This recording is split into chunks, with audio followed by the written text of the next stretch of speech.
नमस्कार मित्रों, डॉक्टर संजीव भानावत के चैनल में आपका हार्दिक स्वागत, अभिनंदन। वर्ल्ड लेटर राइटिंग डे, विश्व पत्र लेखन दिवस। आपको आश्चर्य तो हो ही रहा होगा कि ये ऐसा कौन सा दिन 1 सितंबर को मनाया जाता है जिसे हम पत्र लेखन दिवस कहते हैं। हो सकता है हमारे बहुत सारे दर्शकों में से ऐसे अनेक दर्शक होंगे जिन्होंने अपने जीवन में कभी कोई पत्र नहीं लिखा होगा, लेकिन वो गाना तो सुना होगा, चिट्ठी आई है चिट्ठी आई है, चिट्ठी आई है आई है, चिट्ठी आई है वतन से चिट्ठी आई है, बड़े दिनों के बाद हम बेवतनों को याद, वतन की मिट्टी आई है, वतन की मिट्टी आई है, चिट्ठी आई है चिट्ठी आई है। जी हाँ, चिट्ठी का महत्व एक समय था जब हमारे जीवन में बहुत अधिक था। आज तो आप डिजिटल युग में आ गए हैं जहां एक क्लिक पर सेकंड्स में आप संदेश भेज देते हैं।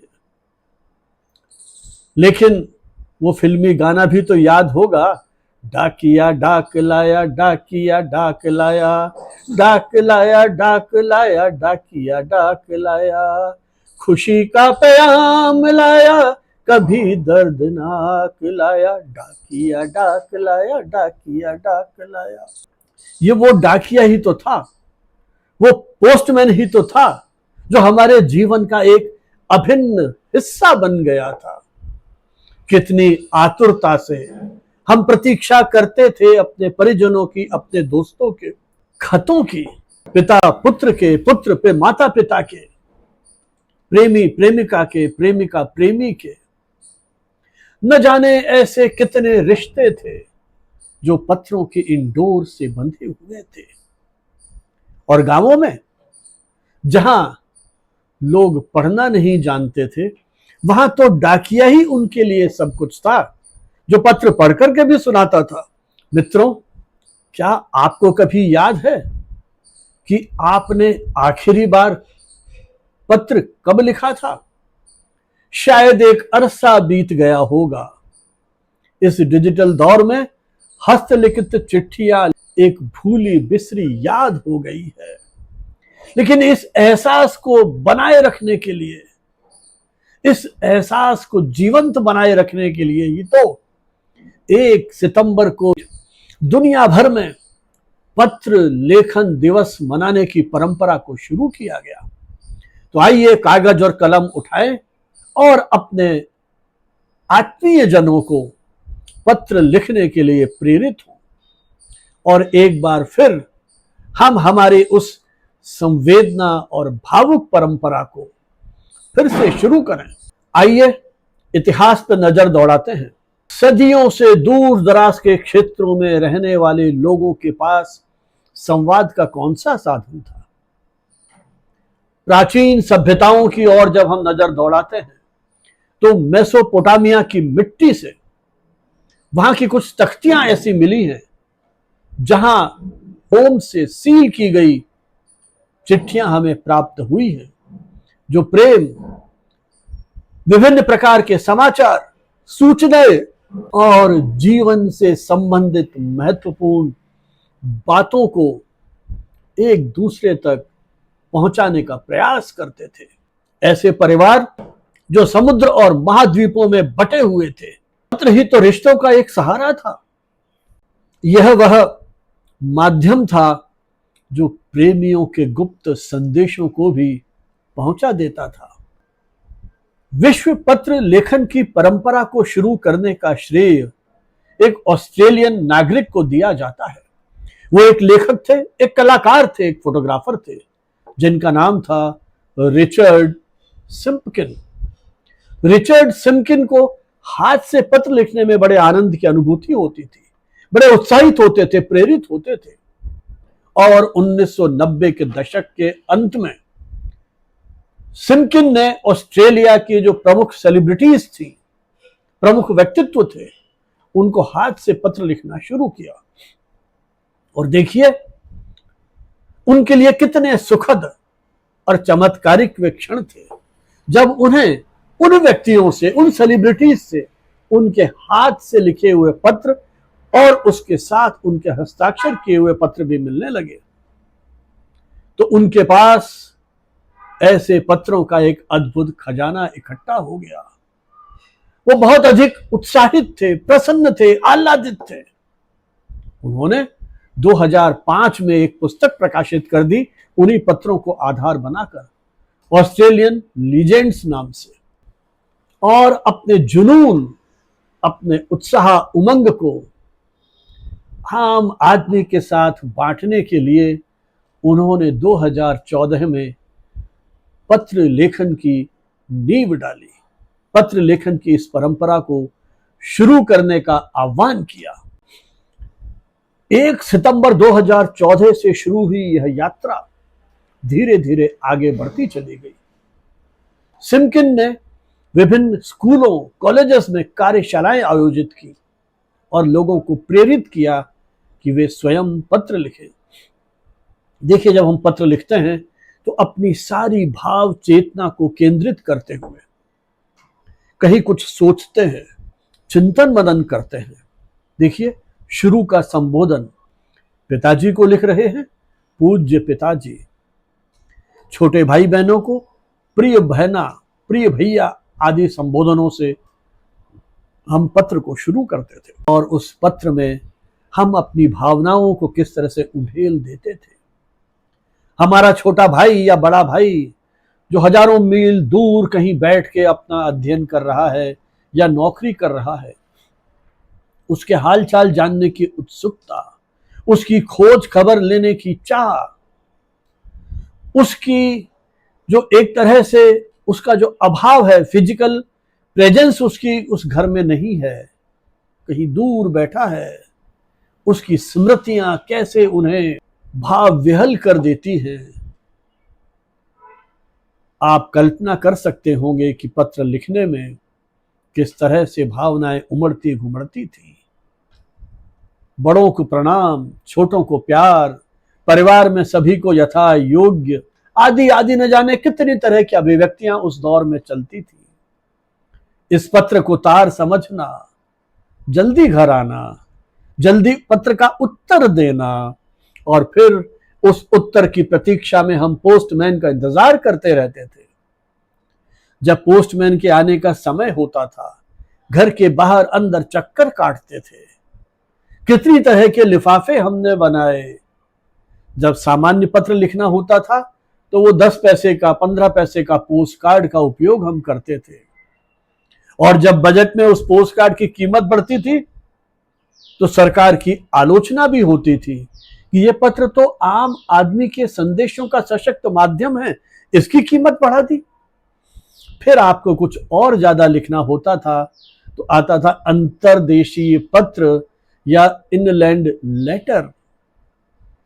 उस पर हम किस तरह से उसको 3 फोल्ड करके चिपकाते थे, वो भी अपनी एक अद्भुत यात्रा है। और अधिक लिखना होता था तो फिर डाकघर में लिफाफे भी मिलते थे या बाजार से हम रंग बिरंगे लिफाफे ला करके उसमें हम ऐसे कुछ पन्ने रखते थे जिन पर हमारा संदेश लिखा हुआ है।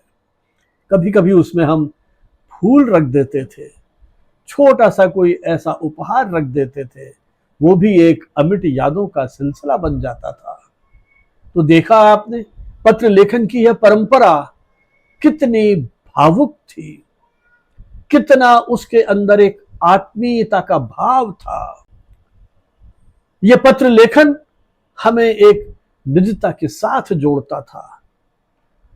80 के दशक में तो मुझे याद है हम पेन फ्रेंड्स बनाया करते थे। पेन फ्रेंड्स अर्थात किसी दूसरे शहर में भौगोलिक दूरियों को तोड़ते हुए देश के बाहर रहने वाले लोगों के साथ हम पत्र व्यवहार करते थे, पेन फ्रेंड्स बनाते थे, उनके जन्मदिन पर उपहार भेजते थे, अपनी खुशियों को, अपनी उपलब्धियों को उनके साथ साझा करते थे।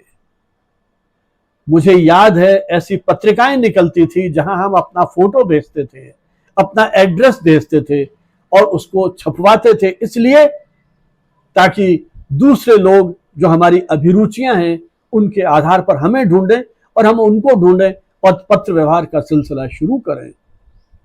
आपको आश्चर्य होगा, 50 साल पहले जो हमने यात्रा शुरू की थी, आज भी मेरे संपर्क में ऐसे कुछ पेन फ्रेंड हैं जिनके साथ शुरुआत तो पेन फ्रेंड के रूप में हुई थी, लेकिन आज प्रतिदिन सुबह उनकी शुरुआत एक संदेश के साथ होती है। कितना एक आत्मीयता का भाव जुड़ता है, और जब उन पेन फ्रेंड्स के साथ प्रत्यक्ष में मिलना होता है तो वो तो जीवन की अमिट याद बन जाती है, और मैं खुद उसका अनुभव ले चुका हूं। मुझे लगता है कि सुख दुख के भाव को बांटने में पत्र से बेहतर कोई अन्य माध्यम हो नहीं सकता, जहां हम अपनी उपलब्धियों को, खुशियों को, दुखों को, पीड़ाओं को, व्यथा को, चिंता को एक दूसरे के साथ साझा करते हुए उनसे सलाह मांगते थे, सलाह देते थे और रिश्तों की डोर को मजबूत बनाते थे। दिल खोल कर लिखते थे उन चिट्ठियों में अपने मन की बातें। आज भले ही डिजिटल दौर में आपके पास एक क्लिक की सुविधा हो गई है और आप ईमेल के माध्यम से, व्हाट्सएप के माध्यम से या सोशल मीडिया के अलग अलग प्लेटफॉर्म्स पर उन तक तुरंत पहुंच सकते हैं, लेकिन चिट्ठियों का वो आह्लाद उल्लास अपने आप में एक अनोखा अनुभव है। व्यक्तिगत जीवन में भी शिक्षा और इतिहास में पत्रों की अपनी महत्वपूर्ण भूमिका रही है। हमारे विद्यालय जीवन में तो हमसे पत्र लिखवाते थे। अपने पिताजी को पत्र लिखिए कि मैं छात्रावास में रह रहा हूं और मेरे पास पैसा खत्म हो गया है, मुझे फीस चुकानी है, पुस्तकें खरीदनी है, नए जूते खरीदने हैं, आदि आदि, उसके लिए मुझे शीघ्र कुछ पैसा भेजा जाए। पत्र में लिखते थे अपने दोस्तों के संस्मरण, पत्र में लिखते थे अपने गुरुओं के साथ हुआ संवाद, अनुभव, विद्यालय के जीवन की कुछ घटनाएं, और तो और जब हम स्कूल से ट्रिप पे जाया करते थे देश के अलग अलग अंचलों में, तो उन यात्राओं के संस्मरण भी लिखते थे। तो किस तरह से पत्र हमारे जीवन के एक अविभाज्य हिस्से बन गए थे। इतिहास पर नजर डालें तो ऐसे अनेक साहित्यकार, पत्रकार, राजनेता हुए हैं जिन्होंने पत्रों के माध्यम से इतिहास को एक नई दृष्टि दी है। आपको याद होगा पंडित जवाहरलाल नेहरू ने जेल में रहते हुए किस तरह से अपनी पुत्री इंदिरा गांधी को पत्र लिख करके विश्व इतिहास की न जाने कितनी कहानियों की जानकारी दी थी, और कालांतर में उनकी वो पुस्तक एक तरह से एक अनमोल ग्रंथ के रूप में आज भी हम पढ़ते हैं। वास्तव में अतीत में लिखे गए ऐसे न जाने कितने पत्र हैं जो आज के दौर में एक अमूल्य धरोहर बन गए हैं। अनेक देशों के इतिहास में इन पत्रों ने आंदोलन और सामाजिक बदलाव में बहुत बड़ी भूमिका का निर्वाह किया है। इन पत्रों ने इन क्रांतियों को नई प्रेरणा दी है।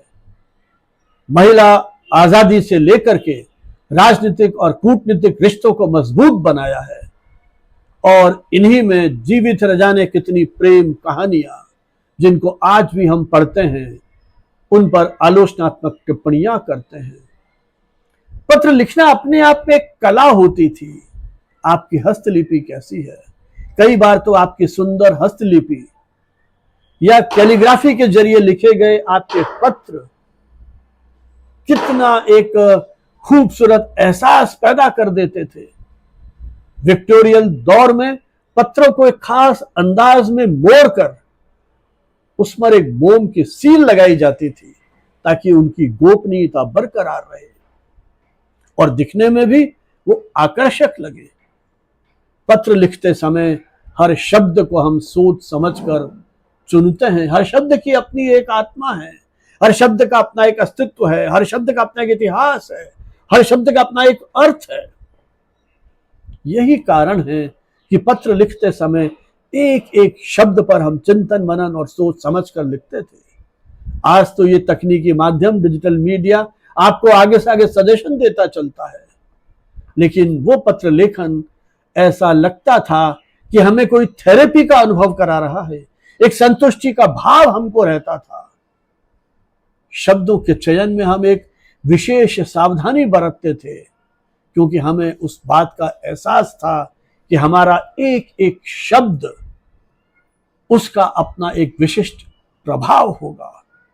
पत्र लेखक और उसका पाठक, उन दोनों के बीच में एक अनोखा भावनात्मक जुड़ाव का एहसास हम सदा करते थे। विश्व स्तर पर पत्र लेखन की परंपरा सदियों पुरानी है।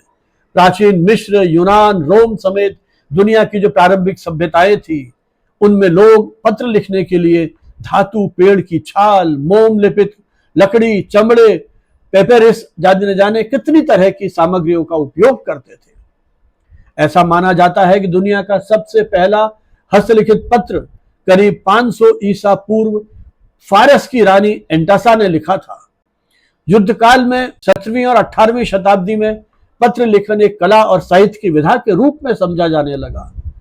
जैसे जैसे डाक सेवाओं का विस्तार होने लगा, उसी तरह से इन पत्रों के आदान प्रदान में और तीव्रता आती चली गई। सन 1840 में ब्रिटेन में दुनिया का पहला डाक टिकट पेनी ब्लैक जारी हुआ, जिसने पत्र भेजने की उस प्रक्रिया को और अधिक सस्ता और सर्वसुलभ बनाने में अपना विशेष योगदान दिया। और धीरे धीरे दुनिया के अनेक देशों ने अपने यहाँ के उस पोस्टल सिस्टम या डाक व्यवस्था को प्रभावशाली बना लिया और अंततः हम राष्ट्रीय अंतर्राष्ट्रीय स्तर पर पत्र व्यवहार करने लगे। और युद्ध के समय तो आप कल्पना कर सकते हैं कि उस समय केवल पत्र ही सबसे बड़ा सहारा थे अपनी कुशलता के समाचारों को भेजने के लिए। द्वितीय विश्व युद्ध के समय वी मेल नामक एक विशिष्ट प्रणाली का सहारा लिया गया था, जिससे अपने पत्रों को एक निर्धारित फॉर्म में लिखकर उसे सूक्ष्म फिल्म के रूप में भेज दिया जाता था और वो संबंधित जो भी पते होते थे वहां पहुंचा दिए जाते थे। और ये पत्र उस समय के दौर में सभी व्यक्तियों के मनोबल को बनाए रखने में भी अपनी विशिष्ट भूमिका का निर्वाह करते थे। हमारे देश की यदि हम बात करें तो कबूतरों के माध्यम से पत्र भेजने की परंपरा का उल्लेख मिलता है। राजा महाराजाओं के दौर में कबूतरों और विशेष दूतों के जरिए संदेश भेजने की परंपरा थी। 16वीं सदी में शेर शाह सूरी ने घोड़ों की सहायता से डाक व्यवस्था की एक प्रणाली शुरू की और तेजी के साथ वहां संदेश या पत्र भेजे जाने लगे थे। उसके बाद मुगल सम्राट अकबर ने घुड़सवार और ऊंट दस्तों के जरिए दिल्ली, आगरा और काबुल तक नियमित डाक सेवा शुरू करने के प्रयास किए थे। आधुनिक भारतीय डाक प्रणाली की नींव 1854 में लॉर्ड डलहौजी ने प्रारंभ की थी, जिसने पूरे भारत में डाक प्रणाली की एक तरह से नींव रख दी थी। एक या यूं कहें कि उसने डाक विभाग की एक तरह से स्थापना की थी। इसके बाद देश भर में जगह जगह डाकघर या पोस्ट ऑफिस खुलने लगे और आम आदमी के लिए उन सेवाओं का उपयोग करना बहुत आसान हो गया। अब इंटरनेट और मोबाइल क्रांति के विकास ने संदेश की उस पूरी प्रक्रिया को या परंपरा को बदल दिया है और धीरे धीरे ये पत्र संस्कृति समाप्त होने लगी। आज की पीढ़ी लगभग पत्रों की इस परंपरा से अनजान है।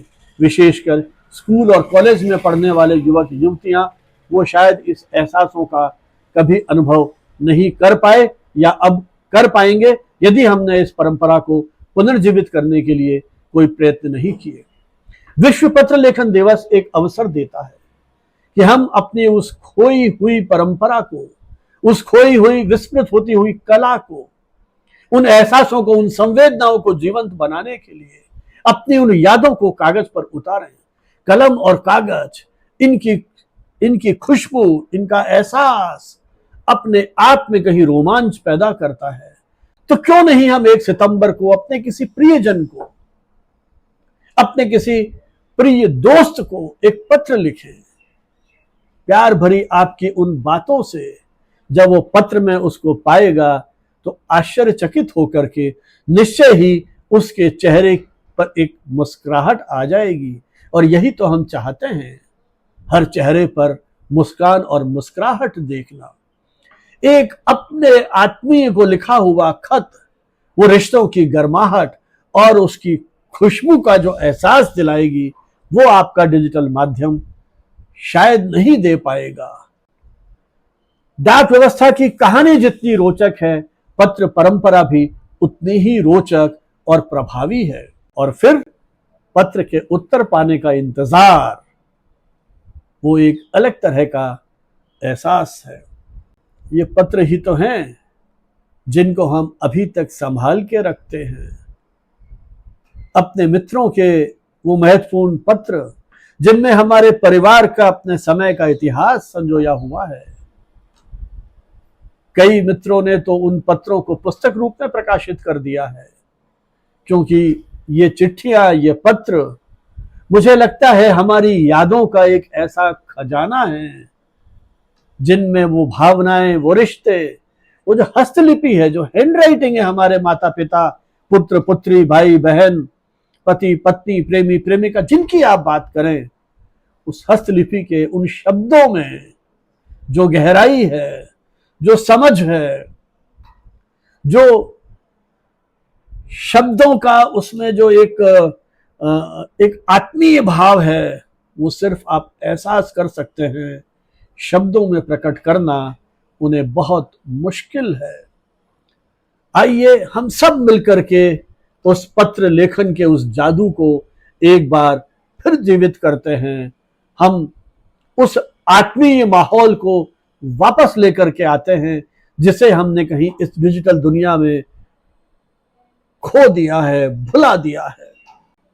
लिखना एक मानवीय गुण है, परंतु एक पत्र को प्राप्त करना एक दिव्य अनुभूति है। तो क्यों नहीं उस दिव्य अनुभूति की पुनर्स्थापना के लिए हम पत्र लेखन की परंपरा को शुरू करें। ऐसा भी कहा जाता है कि चार्ल्स डार्विन ने अपने मित्र जोसेफ हॉल्टन हुकर को 1400 पत्र लिखे थे। पत्र लिखने में ऐसा कहा जाता है कि तनाव कम होता है और हमारे विचारों को एक व्यवस्थित रूप में अभिव्यक्ति करने की क्षमता विकसित होती है। और सबसे लंबा पत्र, इसका जो उदाहरण मिलता है, प्रमाण मिलते हैं, ऐसा कहा जाता है कि अमेरिका की एक महिला ने अपने सैनिक प्रेमी को 3200 फीट लंबा एक पत्र लिखा था। आप कल्पना कीजिए, वो छोटा बच्चा जिसने पढ़ना अभी सीखा है और उसे अपने चाचा, मामा, ताऊ किसी का पत्र मिलता है और उस पत्र में कई तरह से ड्राइंग बनी हुई है, या उस बच्चे को रिझाने के लिए, उसको प्रफुल्लित करने के लिए नए नए प्रयोग किए गए हैं, तो वो बच्चा कितना खुश होगा। आप उन छोटे छोटे बच्चों के लिए, 5, 7, 8, 9 वर्ष के बच्चे के लिए जब एक बहुत सुंदर हस्तलिपि में कोई पत्र लिखते हैं, कर्सिव लेखन का इस्तेमाल करते हैं, तो आप कल्पना कर सकते हैं उस बच्चों की दुनिया किस तरह से उस काल्पनिक दुनिया में उछाले मारने लगेगी। बच्चों से जब आप सवाल पूछेंगे, आज तुमने क्या किया, तुम्हारा पसंदीदा गाना कौन सा है, तुम्हारी पसंदीदा किताब कौन सी है, तुम्हारे पसंदीदा टीचर कौन है, आदि आदि, तो बच्चा कितना उत्साहित होगा आपके उन पत्रों का जवाब देने के लिए। छोटी छोटी कहानियां यदि आप लिखते हैं तो वो उसको मजे से पढ़ेगा, प्रेरित होगा, उत्साहित होगा। तो क्यों नहीं मित्रों, हम एक बार फिर संकल्प लें, विश्व पत्र लेखन दिवस पर इस महत्वपूर्ण परंपरा को जीवंत बनाने की आप सभी को बहुत बहुत शुभकामनाएं। प्रतीक्षा है कमेंट बॉक्स में पत्र लेखन के आपके अनुभवों के बारे में जानने के लिए। बहुत बहुत शुभकामनाएं, बधाई, जय हिंद, जय भारत।